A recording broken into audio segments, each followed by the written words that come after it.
Genius GK ચેનલમાં તમારું ખૂબ ખૂબ સ્વાગત છે મિત્રો। મિશન ક્લાસ 3 આપણે આગામી 3 મહિનામાં જે પણ કાંઈ એક્ઝામ આવે એમાં જોબ જોતી જ છે, તો એના માટે શું કરવું જોઈએ? તો મારી દ્રષ્ટિએ પરીક્ષામાં ઓછામાં ઓછી ભૂલ કરવી જોઈએ। અમુક ક્વેશ્ચન એવા હોય છે જે તમારી ઉતાવળ કે જે તમારી ધીરજને માપી લે છે મિત્રો। ખાસ કરીને આવા ક્વેશ્ચન તમારું મેરિટ વધારી પણ શકે ને ઘટાડી પણ શકે છે। ઘણા લોકો જો 1-2 માર્કે રહી ગયા હોય, જો ખાસ ધ્યાન રાખે પેપરમાં, તો એમને આ ભૂલ નથી થતી હોતી। તો મિત્રો આવા જ ક્વેશ્ચનની વાત કરીએ કે જે ખૂબ આઈએમપી છે મારી દ્રષ્ટિએ પૂછાવાના, અને તમે આ વિડીયોને અંત સુધી જુઓ તો તમને ખ્યાલ આવશે કે દરેક ક્વેશ્ચનમાં તમે કઈ ભૂલ કરી શકો છો મિત્રો। તો મિત્રો જોઈએ, આપણે સ્ટાર્ટ કરીએ, ચાલો। પહેલો ક્વેશ્ચન છે મિત્રો, નીચેના પૈકી કયું બંદર દુનિયાનું વસ્ત્ર કહેવાતું હતું? ભરૂચ બંદર, સુરત, ધોલેરા, ખંભાત। બરાબર, આ ક્વેશ્ચન એટેન્ડ કરતી વખતે તમે જુઓ તો કોઈ દિવસ ધોલેરા તો આવવાનું જ નથી, બરાબર। આ રીતે અટેન્ડ કરો। યસ, આનો આન્સર છે ખંભાત બંદર। ખંભાત બંદર છે જે તે સમયે પોતાની સમૃદ્ધિના કારણે દુનિયાનું વસ્ત્ર કહેવાતું હતું। નેક્સ્ટ ક્વેશ્ચનની વાત કરીએ તો ભારતમાં નીચેના પૈકી કયા રાજ્યને સૌથી પહોળી ખંડી છાજલી મળી છે? બરાબર, પરવાળાના ટાપુઓની વાત કરીએ, પશ્ચિમ બંગાળ, મહારાષ્ટ્ર, કર્ણાટક કે ગુજરાત? ઓબ્વિયસલી 1600 કિલોમીટર લાંબો દરિયા કિનારો આપણને છે, તો આપણને પહોળી ખંડી છાજલી બરાબર મળેલી છે આપણામાં કચ્છ અને જામનગર એરિયા આસપાસ। કયો ગ્રહ ભૂરા ગ્રહ તરીકે ઓળખાય છે? બરાબર, વરુણ, શનિ, પૃથ્વી ને શુક્ર। ગ્રહો આપણને બધા જ ખબર છે કે બુધ, શુક્ર, પૃથ્વી, મંગળ, ગુરુ, શનિ આવા ગ્રહો છે, બરાબર। યુરેનસ, નેપચ્યુન, પ્લુટોને કાઢી નાખ્યા। તો આમાંથી કયો ગ્રહ ભૂરો ગ્રહ કહેવાય છે? વરુણ, શનિ, પૃથ્વી કે શુક્ર?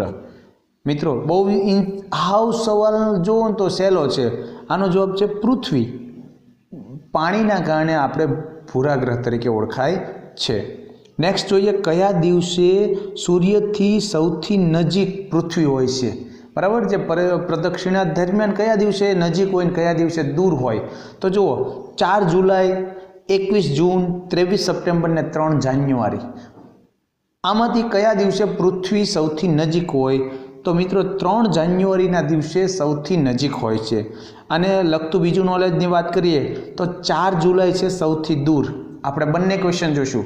નજીક ક્યારે? સૌથી નજીક 3 જાન્યુઆરીએ હોય। પૃથ્વીને સૂર્ય સૌથી નજીક 3 જાન્યુઆરીએ, સૌથી દૂર હોય 4 જુલાઈએ। અને 21 જૂન આપણને ખ્યાલ છે કર્કવૃત પર સૌથી લાંબો દિવસ। 21 જૂને કર્કવૃત પર સૂર્યના કિરણો લંબ અથવા તો સીધા પડે છે, અને આપણે એને યોગ દિવસ તરીકે પણ ઉજવીએ છીએ। નેક્સ્ટ ક્વેશ્ચન પણ થોડોક એવો જ છે સિમ્પલ, કયા ગ્રહને સૌથી વધુ ઉપગ્રહ છે? એટલે આપણને થાય કીધું યસ, ગુરુ ગ્રહને। પણ ઓપ્શન્સ જુઓ તમે મિત્રો, વરુણ, અરુણ, બૃહસ્પતિ કે ઉપર પૈકી એક પણ નહીં। જો તમારો મિત્રો તમારો આન્સર ડી હોય તો તમે હજી પણ ખોટા છો મિત્રો। વરુણ ગ્રહ, અરુણ, બૃહસ્પતિ ને ઉપર પૈકી એક પણ નથી। જવાબ છે બૃહસ્પતિ। યસ, ગુરુનું અન્ય નામ બૃહસ્પતિ છે, યાદ રાખજો, ગુરુનું બીજું નામ બૃહસ્પતિ છે। એવી રીતે વરુણ તરીકે નેપચ્યુનને ઓળખવામાં આવે છે, અને યુરેનસના 2 નામ છે અરુણ અને પ્રજાપતિ। બરાબર, તાજેતરમાં જ ગુરુના 12 ઉપગ્રહોની શોધ થઈ છે, એટલે અત્યારે અંદાજિત એને 79 જેટલા ઉપગ્રહો છે।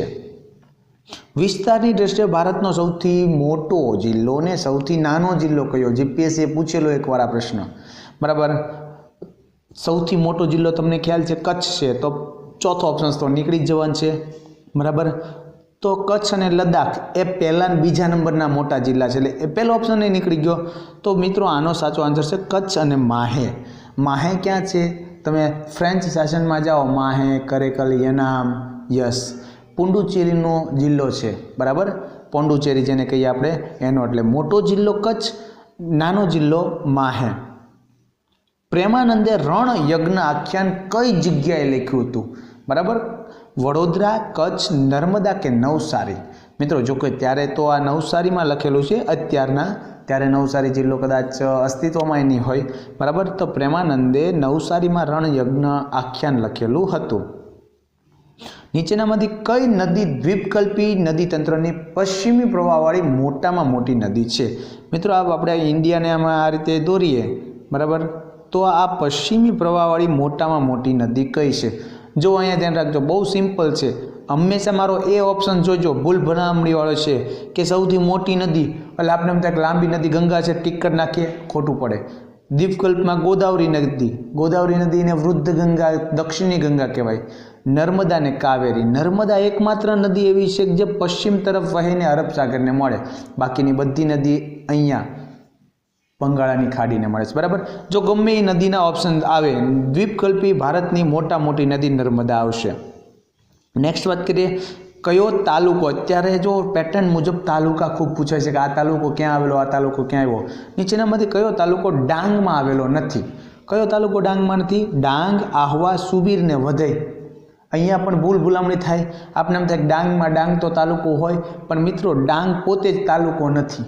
ડાંગ એ આહવામાં આવેલું છે. બરાબર. આહવા એનું મુખ્ય મથક છે. એટલે આનો સાચો જવાબ છે કે ડાંગના 3 તાલુકા જ છે.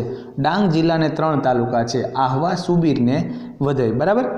નેક્સ્ટ વાત કરીએ, સ્થળ અને પ્રાચીન નામની કઈ જોડ સાચી નથી?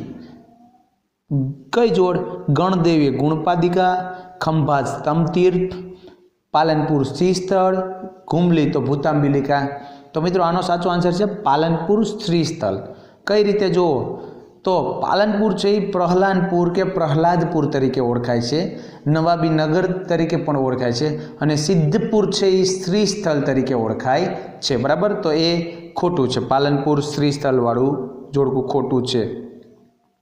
ફોફોર નદીના કિનારે કયું નગર આવેલું છે? આવો પણ એક પૂછાય કે ભાઈ આ નદીના કિનારે કયો છે? મીઠાપુર, ગોંડલ, સિહોર ને જામકંડોરણા. ફોફોર નદી એટલે એક ભાદરની શાખા નદી.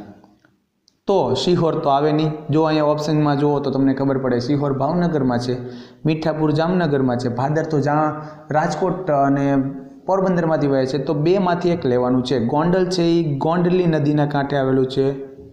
બરાબર. તો સાચો આન્સર છે જામકંડોરણા, જે ફોફોર નદીના કિનારે આવેલું છે.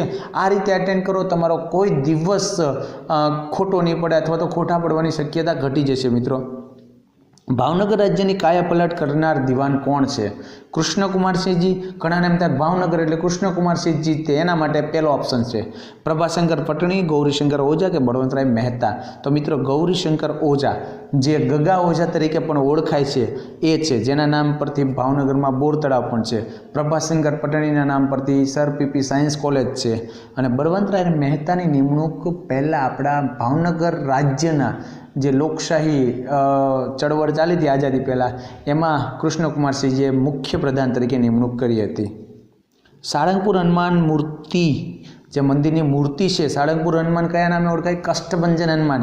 એ કોને એની પ્રાણ પ્રતિષ્ઠા કરી? પ્રમુખ સ્વામી મહારાજ, સહજાનંદ સ્વામી, ગોપાળનંદજી સ્વામી કે દયાનંદ સ્વામી? તો સાચો આન્સર છે મિત્રો ગોપાળનંદજી સ્વામી. બરાબર. એના હસ્તે આ પ્રાણ પ્રતિષ્ઠા કરવામાં આવેલી છે. ગુજરાતમાં સૌથી છેલ્લે સૂર્યાસ્ત ક્યાં થાય? ખૂબ વખત પૂછાયેલો પ્રશ્ન છે. દાહોદ, બાણગંગા, સીર ક્રીક અને બી ને સી બંને. જો ઘણા ઉતાવળા છે, દાહોદ લખી નાખશે, કારણ કે દાહોદમાં સૌ પ્રથમ સૂર્યોદય થાય છે. આપણે અહીં લાસ્ટની વાત છે.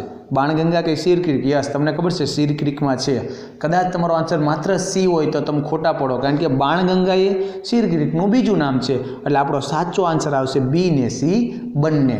આ પેટર્ન બદલાણી છે, લોકો ઝાઝા અવેર થવું જોઈએ હવે, કારણ કે જેમ ફોર્મ વધુ ભરાય એમ હાર્ડ પણ થતું જાય છે. બરાબર. કુંવરજીભાઈ બાવળિયાએ કેબિનેટ મંત્રી તરીકે શપથ લીધા ત્યારે તેઓ કયા મત ક્ષેત્રનું પ્રતિનિધિત્વ કરતા? ક્યાંના વિધાનસભ્ય હતા? જસદણ, રાજકોટ, બોટાદ કે ઉપર પૈકી એક પણ નહીં? ઘણા લોકો કહે છે યસ જસદણ રાઈટ આન્સર છે, પણ એને જ્યારે મેં અહીં જો લીધું છે આવું શપથ લીધા ત્યારે એ કોંગ્રેસમાંથી વિધાનસભ્ય તરીકે રાજીનામું આપીને પછી એને ડાયરેક્ટ શપથ લેવડાવ્યા હતા, એટલે એ એક પણ જગ્યાના વિધાનસભ્ય હતા નહીં. આવું નરેન્દ્રભાઈ મોદીના નામના 4 સવાલ પૂછાઈ ગયેલા છે કે નરેન્દ્રભાઈ મોદી જ્યારે મુખ્યમંત્રી પદના શપથ લીધા ત્યારે ક્યાંના ધારાસભ્ય હતા? ઘણા લોકો રાજકોટ લખે છે, પણ એ ખોટું છે. એ ત્યારે ધારાસભ્ય જ નહોતા. એને પછીથી રાજકોટ જે છે વજુભાઈ વાળાની સીટ ખાલી કરીને પછીથી ત્યાંથી જીતીને આગળ ગયા હતા. બરાબર. તો એવું જ કુંવરજીભાઈ બાવળિયાનું છે. કઈ જોડ સાચી નથી? નવલખી બંદર મોરબી, નવલખા મહેલ ગોંડલ, નવલખી મંદિર ઘુમલી કે નવલખી વાવ ભાણવડ? બધા જ નવલખી સિરીઝ. જો બંદર મોરબીમાં જ છે ભાઈ, સાચું છે. નવલખા મહેલ ગોંડલમાં છે, સાચું છે. મંદિર ગુમલીમાં છે, સાચું છે. નવલખી વાવ ભાણવડમાં નથી, એટલે આ ખોટી છે. એ છે ને નવલખી વાવ બરોડામાં છે, બરોડા વડોદરાની અંદર નવલખી વાવ છે. નવલખી મેદાન પણ ત્યાં છે. BBC વર્લ્ડ દ્વારા તાજેતરમાં 4 નવી ભાષાઓને ઉમેરવામાં આવી કે જેના સમાચાર એ લોકો શરૂ કરવાના છે. એ 4 ભાષામાં કઈ ભાષાનો સમાવેશ નથી? ગુજરાતી, પંજાબી, સિંધી, મરાઠી. યસ, સિંધી ભાષા એમાં નથી. એની જગ્યાએ ચોથી ભાષા છે તેલુગુ. તો ગુજરાતી, પંજાબી, મરાઠી અને તેલુગુ આ 4 ભાષામાં પણ એ સમાચાર સેવા શરૂ કરવાના છે BBC વર્લ્ડ વાળા. દિલ્હીના રાજઘાટ સિવાય ગાંધીજીની સમાધિ ક્યાં આવી છે? મિત્રો, દિલ્હીમાં રાજઘાટ ગાંધીજીની સમાધિ, એ સિવાય કીર્તિ મંદિર, સાબરમતી આશ્રમ, કબાગાંધીનો ડેલો કે મહાદેવગ્રામ અરવલ્લી જિલ્લામાં? તો મિત્રો આનો સાચો આન્સર છે મહાદેવગ્રામ. જો કીર્તિ મંદિર એમનો જન્મ થયો, સાબરમતી આશ્રમના હૃદયકુંજમાં એ લોકો રહેતા ગાંધીજી, કબાગાંધીનો ડેલો કે રાજકોટમાં એમનું નિવાસસ્થાન હતું. મહાદેવગ્રામ છે એ ગાંધીજીની બીજી સમાધિ છે ત્યાં. નર્મદા નદીનો પ્રવેશદ્વાર હાફેશ્વર કયા જિલ્લામાં છે? નર્મદાનો પ્રવેશદ્વાર કયું? હાફેશ્વર. એમ બહુ પ્રશ્ન પૂછાણા. આવું પૂછે કયા જિલ્લામાં છે? તો યસ, બહુ સિમ્પલ આન્સર છે, છોટાઉદેપુર જિલ્લામાં છે. નેક્સ્ટ વાત કરીએ આપણે, નીચેનામાંથી કયા સ્થળને છોટે કાશી પણ ઓળખવામાં આવે છે? જો છોટે કાશી એટલે આપણે સીધું જ ચાંદોદ આવે, કારણ કે દક્ષિણનું કાશી છે. આ સિવાય ઓપ્શન જો સિહોર, જામનગર, ચાંદોદ. તો ચાંદોદ છે, જામનગરને પણ છોટે કાશી કહેવાય છે અને સિહોરને પણ છોટે કાશી કહેવાય. એટલે આપણો જવાબ આવશે તમામ. આ ત્રણેયને છોટે કાશી કહેવામાં આવે છે. ગાંધીજી દ્વારા કયા સ્થળને સૌરાષ્ટ્રના માન્ચેસ્ટરની ઉપમા આપવામાં આવી હતી? ખાસ ધ્યાન રાખો મિત્રો આ પ્રશ્ન, બરાબર. ગાંધીજી દ્વારા કયા સ્થળને સૌરાષ્ટ્રના માન્ચેસ્ટરની ઉપમામાં આપવામાં આવી હતી? અમદાવાદ, બગસરા, બોટાદ, રાજકોટ. આ ક્વેશ્ચન પૂછાય એટલે મોટાભાગના અમદાવાદ ટીક કરશે, માન્ચેસ્ટર એટલે. પણ જો સૌરાષ્ટ્રનું માન્ચેસ્ટર કીધું મિત્રો, એને બગસરાને માન્ચેસ્ટરની ઉપમા આપી. સૌરાષ્ટ્રના બગસરા એટલે બગસરાની ઇમિટેશન જ્વેલરી માટે. અને આપણા જાદુગર કાંતિલાલ વોરાનું પણ જન્મસ્થળ બગસરા છે, બરાબર મિત્રો. તો ખાસ યાદ રાખજો, બગસરાને એમણે સૌરાષ્ટ્રના માન્ચેસ્ટરની ઉપમા આપી હતી. મિત્રો આ મેં ક્વેશ્ચન કીધા છે આપણી ક્લાસ 3 સિરીઝનો જીકેનો પાર્ટ 1 છે. તમને ગમે તો આને લાઇક કરો, શેર કરો, તમારી કમેન્ટ આપો અને હા મિત્રો તમારા મિત્રને પણ જોઈન કરાવો. હજી સુધી તમે સબસ્ક્રાઈબ નથી કર્યું તો અમારા મિશન ક્લાસ 3ની અંદર આપ સબસ્ક્રાઈબ થઈ જાઓ અમારી ચેનલને અને આપનું ડ્રીમ સાકાર કરો. થેન્ક યુ મિત્રો, મળીએ નવા વિડીયો સાથે. ત્યાં સુધી આવજો મિત્રો.